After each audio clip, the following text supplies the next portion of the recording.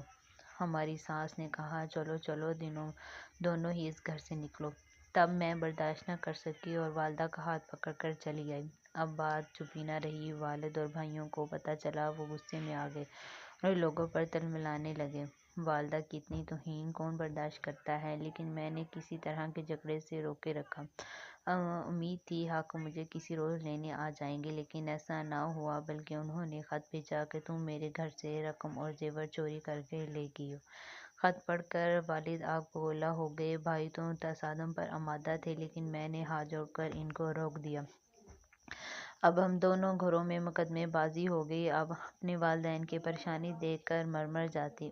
If میرے خدا، میں کاہے کو پیدا ہو گئی۔ ان کی زندگیوں کو روگ لگا دیا۔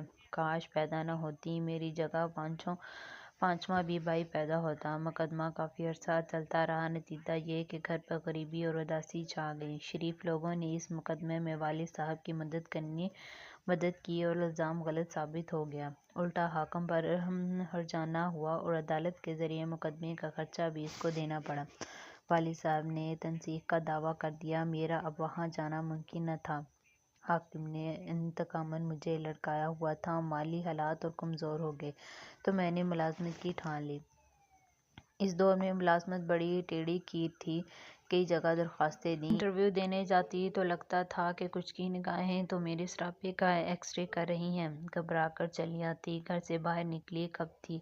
باہر کی دنیا کو فیس کرنے کی عادت ہی نہ تھی۔ قدم پھونک پھونک کر رکھتی۔ بالآخر ایک اچھی ملازمت حاصل ہو گئی۔ گھر میں غریبی نے جو ڈیرے ڈال رکھے تھے، بالآخر اس کے نشان مٹنے لگے اور ہم آرام و سکون کی زندگی بسر کرنے لگے۔ سوچتی تھی، اللہ تعالیٰ نے حاکم جیسے شخص کا دست نگر نہیں رکھا تو بہتر ہی ہوا۔